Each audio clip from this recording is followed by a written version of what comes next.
What you are about to hear is not a statement of facts, but a deeply personal account of a profound spiritual experience. This video explores a narrative involving a prophetic vision and its alleged insights, drawing connections to ancient texts and modern interpretations. Our goal is to share a compelling story, provoke thought, and explore possibilities, not to present definitive truths or cause panic. The responsibility for final interpretation is always yours. His world was ordinary until one terrifying night. Joel, an everyday man, saw the Four Horsemen in a vivid, blood-chilling vision. Their 2026 message, a stark warning about humanity's fate, will freeze your blood. This isn't just a dream, it's a personal journey into the abyss of prophecy, revealing how the very survival of mankind hangs in the balance. Prepare for a revelation that will force you to question everything you know about the end times.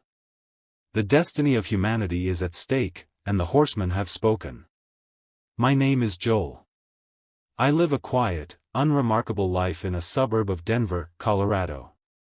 My days are filled with the familiar routines of work, family, and the comforting predictability of the American West. I'm not a mystic, nor a prophet. I don't frequent churches, nor do I actively seek out supernatural experiences. My world is grounded in reality, in logic, in what I can see and touch. Or, at least, it was. Until one night, a night that tore open the veil of my ordinary existence and thrust me into a realm of terror and undeniable truth. It was a cold, crisp winter night in late 2024. The snow had just fallen, blanketing the Rockies in pristine white, and the air was still and sharp, biting at the exposed skin. My house was warm, filled with the usual hum of domestic life. The faint glow of city lights filtered through my bedroom window, casting long shadows across the floor. I remember feeling particularly tired that evening, a deep, pervasive fatigue that sank into my bones. The kind of exhaustion that makes sleep feel like a welcome oblivion. I drifted off easily, the comfortable weight of my duvet a familiar comfort.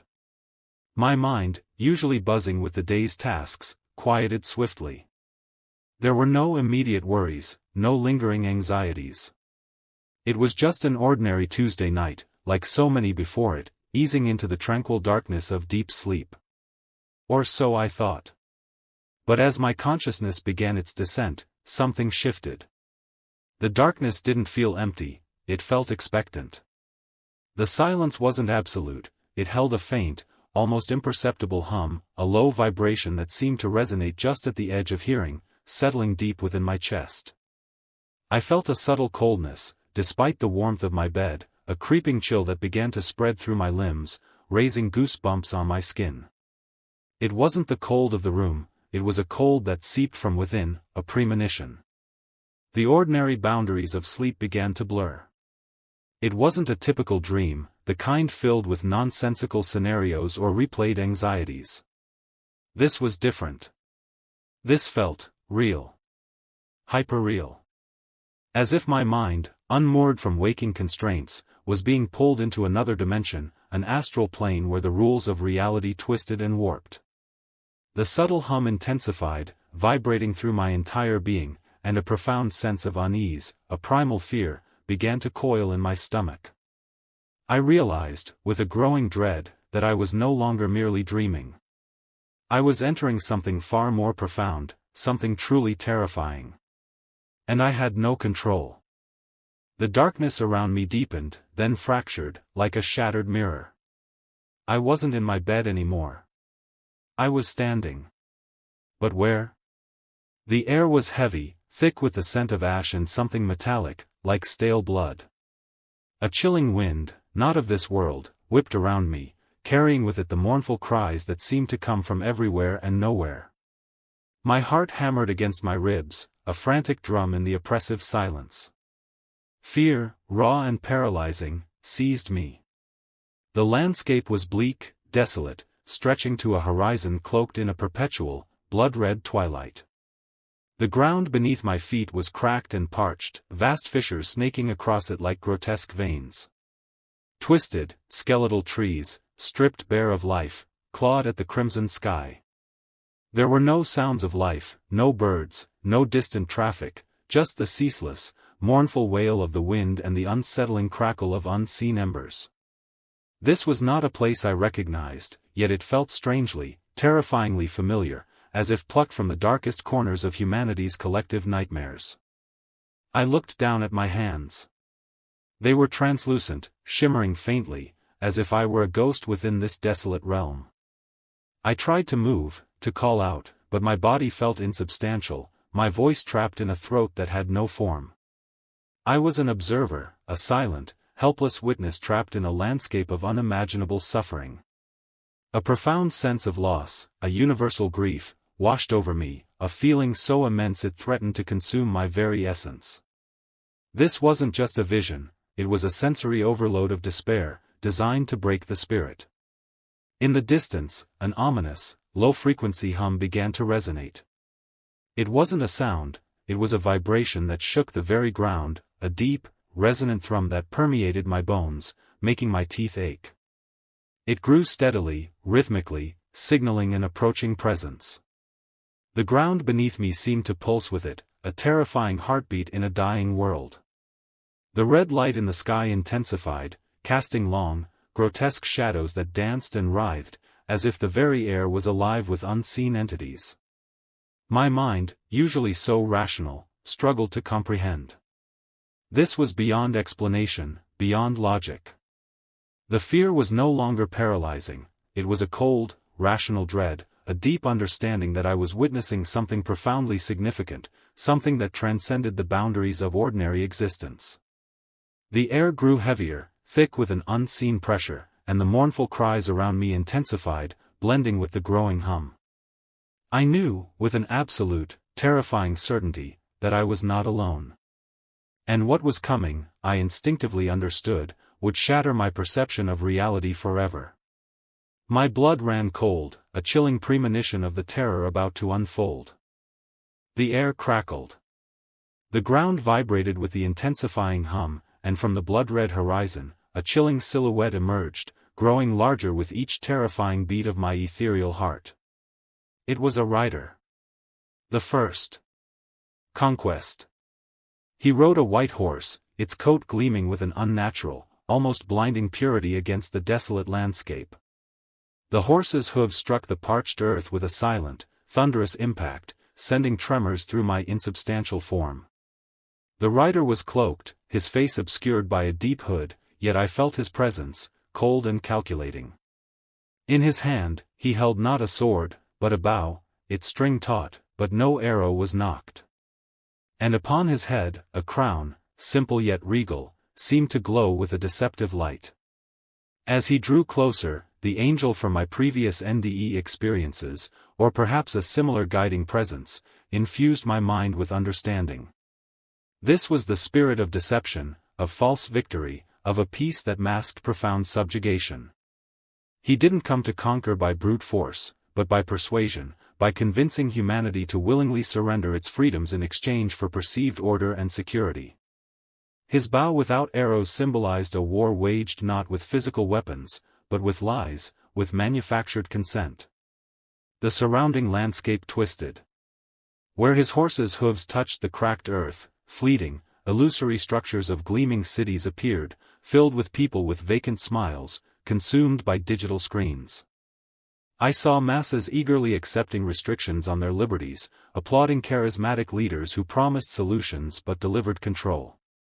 The air filled with whispers that sounded like comforting truths but felt like insidious lies, permeating the very essence of communication, just like Tesla had warned.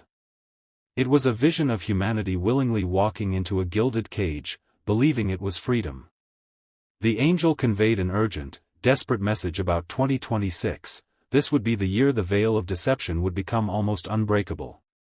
The tools of mass information, the very platforms meant to connect, would be perfected into instruments of control, designed to sow discord, amplify misinformation, and create a pervasive sense of manufactured reality.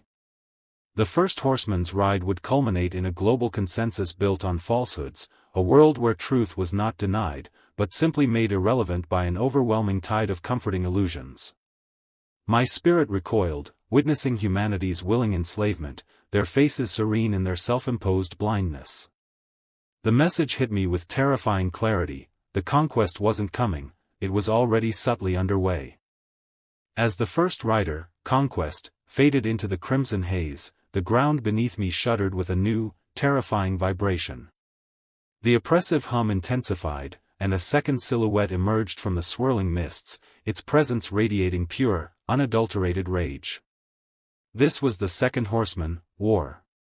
He rode a fiery red horse, its eyes glowing with an infernal light, its hooves kicking up plumes of ash and sparks that swirled into the desolate twilight. The very air around him crackled with raw, destructive energy. The rider was cloaked in robes the color of dried blood, and in his hand, he wielded not a subtle weapon, but a great sword, unsheathed and glinting menacingly, reflecting the perpetual blood-red sky. The angel's chilling wisdom flowed into my consciousness once more. This was the spirit of conflict, of brutal division, of peace violently torn asunder. He didn't come to start wars between nations in the conventional sense, but to ignite the internal, ideological battles that would consume humanity from within. His great sword symbolized not just physical combat, but the severing of societal bonds, the brutal division of brother against brother, neighbor against neighbor. It was a war of hearts and minds, fueled by hatred and irreconcilable differences. The desolate landscape around me erupted. Where his horse's hooves touched, phantom cities tore themselves apart, not by bombs, but by internal riots and civil strife. I saw families fractured, their bonds shattered by political and social polarization.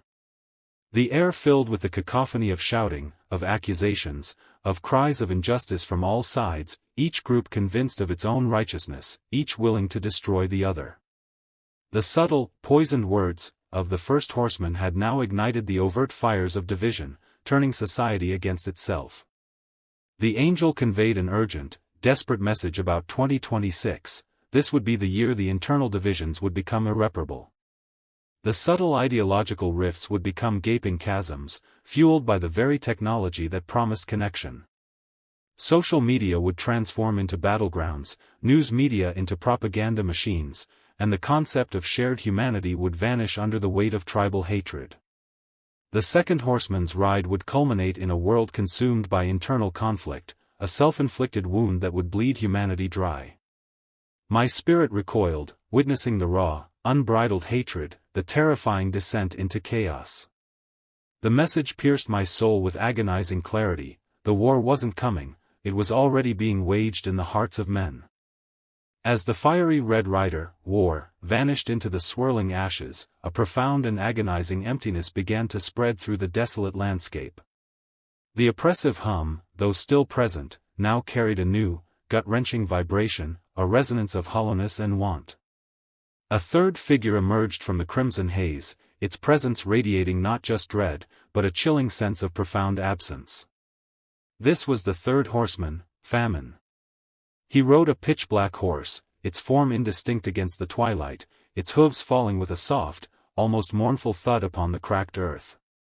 The rider was cloaked in robes of deep, impenetrable shadow, and in his hand, he held not a weapon of war, but a pair of scales, old and tarnished, weighing emptiness. The air around him grew heavy, thick with the scent of dust, of parched land, and the ghost of unspeakable hunger. The angel's wisdom, now a cold, piercing truth, flowed into my consciousness. This was the spirit of scarcity, of profound imbalance, of life slowly, agonizingly, draining away.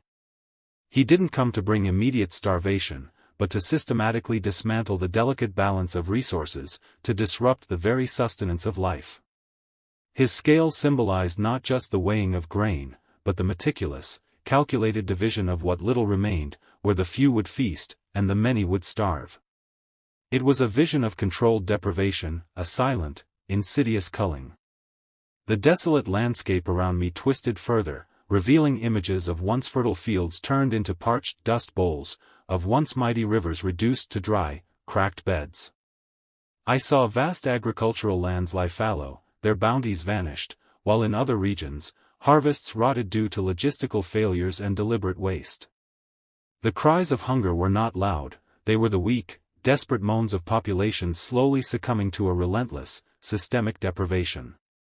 The poisoned words and fires of division of the previous horsemen had now culminated in a cruel, orchestrated scarcity, where basic human needs became commodities of control.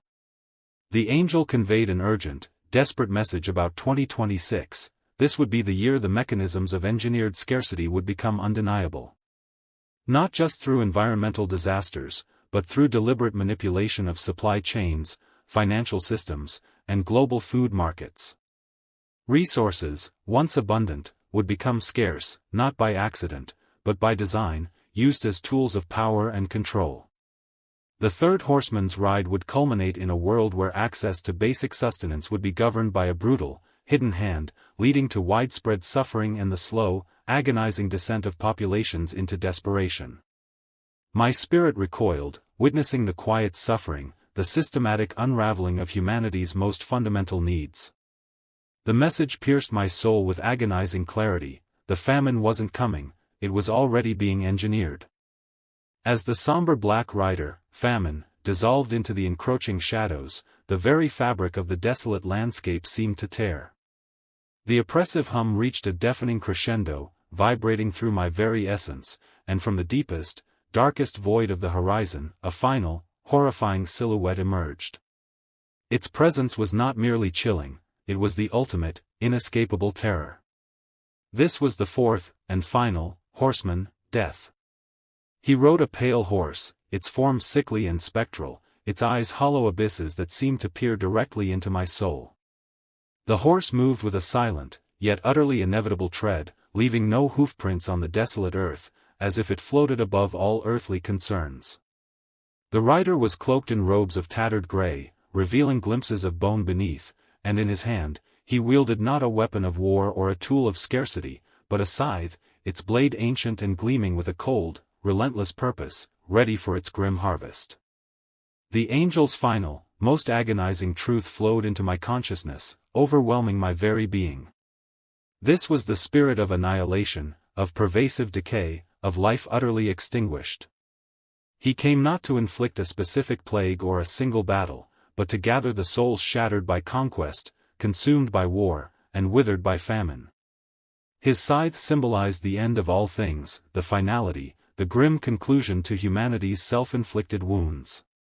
It was the ultimate consequence of turning away from truth, of embracing division, of succumbing to engineered scarcity. The desolate landscape around me exploded in a terrifying tableau of the dead and the dying. I saw masses of humanity, their vacant eyes reflecting the great deception of the first horseman, their bodies ravaged by the unseen breath of sickness and the profound hunger of the third. They tore at each other, consumed by the fires of division ignited by the second. Cities crumbled not by direct attack, but by the weight of their own internal decay, their populations succumbing to despair, apathy, and overwhelming disease. This wasn't just a vision of death, it was a horrifying glimpse of the spiritual and physical demise of entire populations, stripped of dignity and hope. The angel's communication was now a desperate, crushing plea about 2026. This would be the year the confluence of these four forces would reach its critical mass, leading to a harvest of souls unlike any in human history. The culmination of manipulated reality, internal strife, engineered scarcity, and unchecked disease would create a landscape of widespread death, both physical and spiritual. The fourth horseman's ride would bring not just an end, but a finality where the very concept of a new beginning would be swallowed by the pervasive shadow. My spirit recoiled, witnessing the sheer scale of humanity's self-destruction, the grim inevitability of the harvest. The message pierced my soul with agonizing clarity. Death wasn't just coming, it was the inevitable destination of the path we were already on. The destiny of humanity was truly at stake. The vision of the four horsemen, each so distinct yet terrifyingly interconnected, burned into my consciousness. As they receded into the blood-red twilight, the angel infused me with a final, chilling understanding. 2026 was not merely a date. It was a nexus, a point of convergence where the prophecies of conquest, war, famine, and death would reach a critical, potentially irreversible, mass. This was the year when the subtle shifts would become undeniable, when the hidden forces would rise to the surface, demanding humanity's attention, or its surrender. The angel showed me how these four prophecies weren't isolated events, but interlinked strands of a single, devastating tapestry. Conquest, the deception, would blind humanity to the truth, leaving them vulnerable. War, the division, would tear apart the social fabric, making collective action impossible. Famine, the scarcity, would weaken the physical body and break the spirit. And death, the final harvest, would be the culmination of these self-inflicted wounds, a consequence of humanity's unwillingness to see, to unite, to share.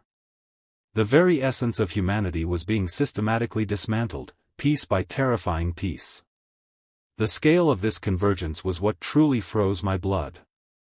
It wasn't about a single nation falling, but the entire human race.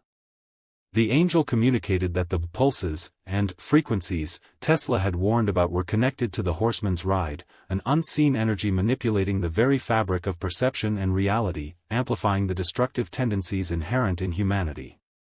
It was as if a cosmic orchestra was playing a symphony of doom, with humanity as its unwitting, self-destructive conductor. The truth of 2026 wasn't a sudden, external apocalypse, it was a carefully orchestrated, internal collapse, brought about by humanity's own choices and vulnerabilities. I saw visions of news reports, not of overt destruction, but of subtle, pervasive changes. People staring blankly at screens, their minds consumed by false lights, as I understood from other visions. Political leaders embroiled in endless, meaningless conflicts. Resources becoming scarce despite apparent abundance. And a quiet, pervasive despair settling over populations, leading to increased instances of mental health crises and societal fragmentation. These weren't future events, these were the signs that were already manifesting in my world, intensifying with alarming speed. The angel's final, silent communication was a profound sense of urgency, a desperate plea for humanity to recognize this convergence before it was too late. This nexus point in 2026 was a last window of opportunity. If humanity failed to awaken, to see the interconnectedness of these destructive forces, the path would become irreversible. The message was clear, the destiny of humanity is at stake. And the horseman's ride would bring not just an end, but a terrifying finality where the very concept of hope would be extinguished. The blinding light of the vision faded, and I felt a jarring jolt. I was back in my bed. The familiar warmth of my duvet, the soft glow of my digital alarm clock showing 4:17 a.m. The faint city lights still filtered through my window, but they no longer seemed comforting, they looked like distant, cold eyes. My body was drenched in sweat, my heart hammering against my ribs so violently I thought it might burst through my chest. My breath came in ragged gasps, each one a desperate attempt to fill lungs that felt empty. My throat was dry, raw from screams I hadn't made. This wasn't a dream. This wasn't a nightmare. This was a truth, seared into my very soul, a chilling message delivered by the Four Horsemen themselves. The weight of their 2026 warning was crushing, a burden too heavy for any single person to bear. My mind, usually so rational, struggled to reconcile the mundane reality of my bedroom with the desolate landscapes, the terrifying visions of collective madness, and the grim harvest I had just witnessed. It was impossible, yet utterly, undeniably real. I tried to shake it off.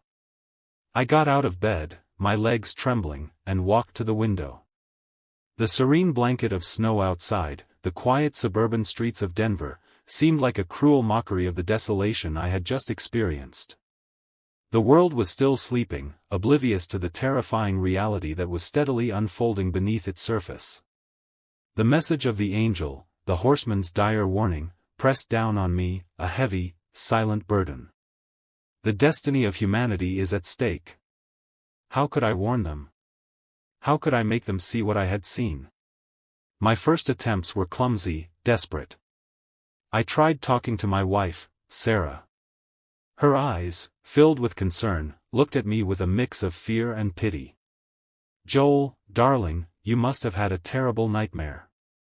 You were screaming." She offered comfort, soothing words, but no understanding. I tried to explain the horsemen, the interconnected prophecies, the chilling implications for 2026.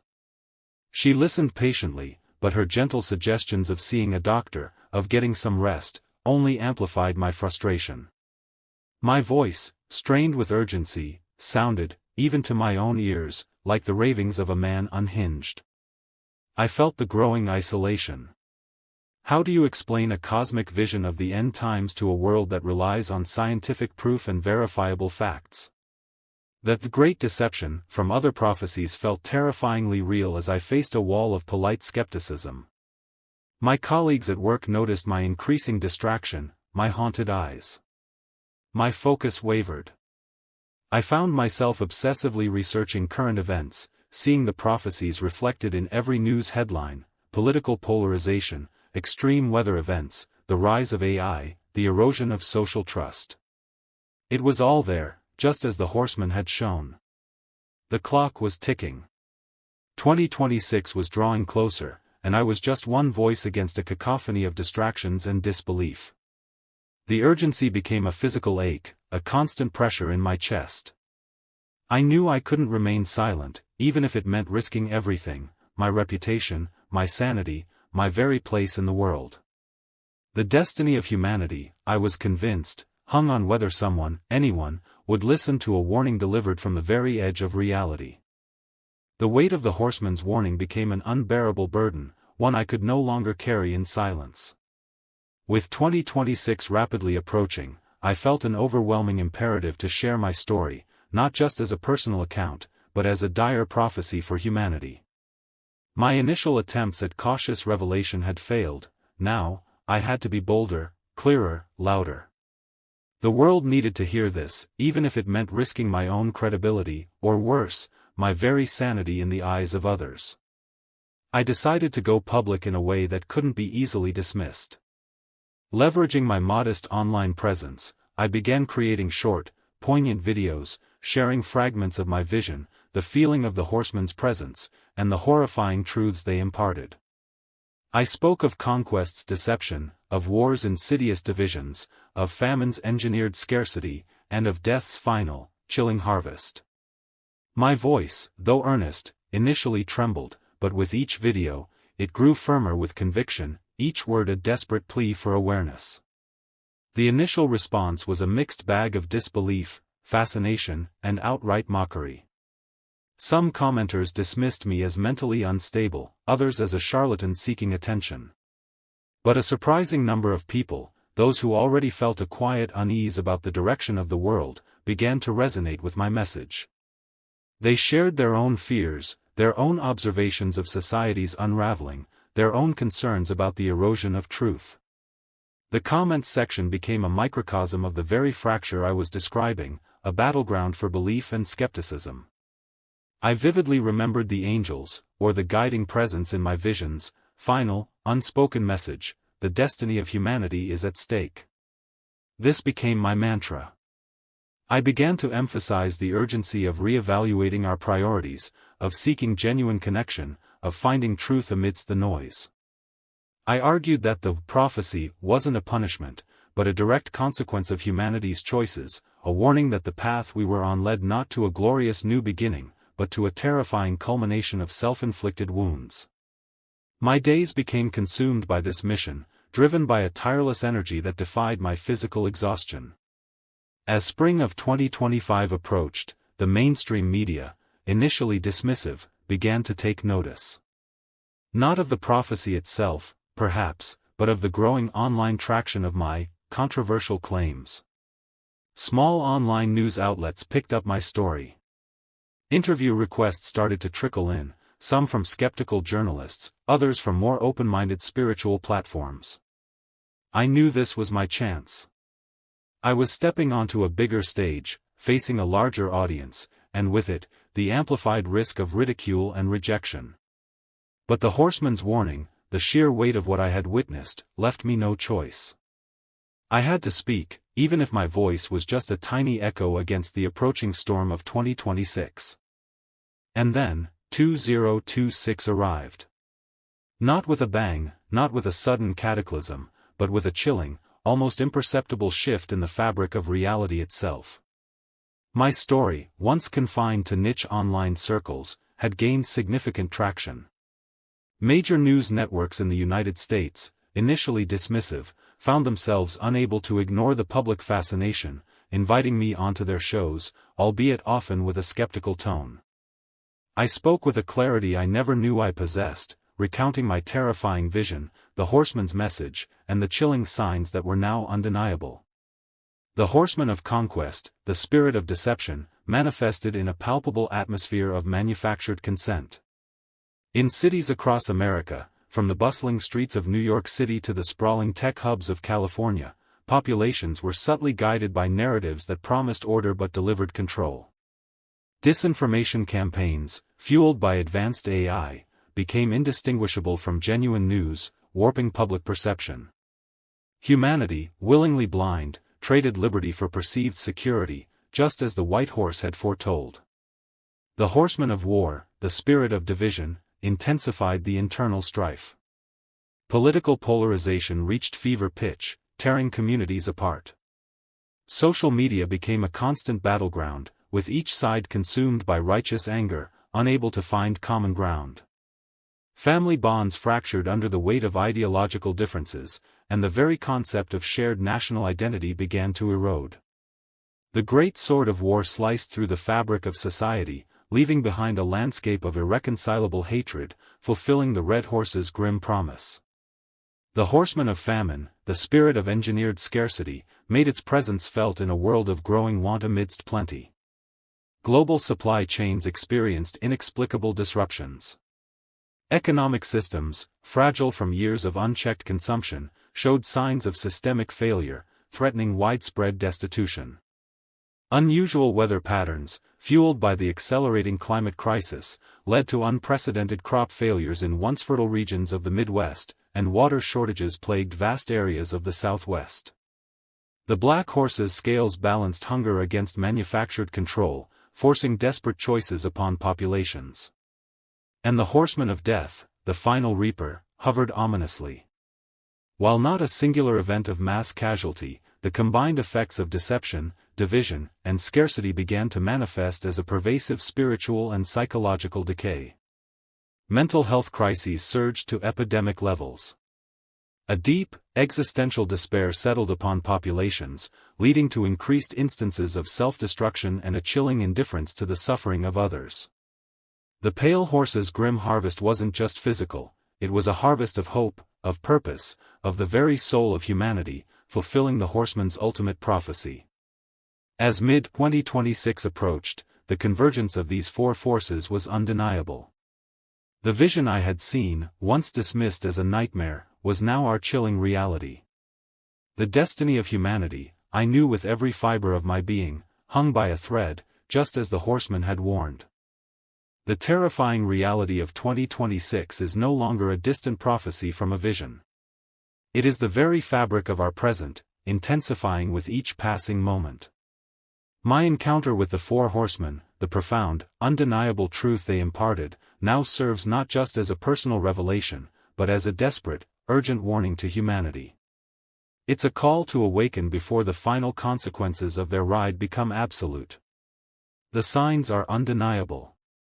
Look around you. Conquest's deception permeates our information. War's division tears at our social fabric. Famine's scarcity challenges our very survival. And death's shadow looms, not just over our bodies, but over our souls. This isn't a future threat, it's our present reality, deepening as we inexorably march through this predicted culmination. The central message, searingly clear, the destiny of humanity is at stake. So, what will you do with this terrifying revelation? Will you dismiss my story as the mere ramblings of someone who endured a profound dream, allowing yourself to be lulled further into the great deception? Or will you bravely question the reality around you, recognizing the alarming truth that the ancient prophecies are unfolding, just as the horseman warned? The time for passive acceptance is over. The hoofbeats are growing louder. The messages of the Four Horsemen, once confined to a terrifying vision, are now echoing across our world. Leave your deepest thoughts and interpretations in the comments below. Do you honestly believe we are living through the chilling signs of this prophecy? Have you felt the shadow of the horseman in your own life? Do you possess the courage, the conviction, to share this vital warning with your friends, your family, your world? Share this video far and wide. Let's collectively unravel the profound mysteries that powers, seen and unseen, tirelessly attempt to hide from us all. The time for blind acceptance is over. The time for questioning and for action has arrived. The destiny of humanity rests on your choice.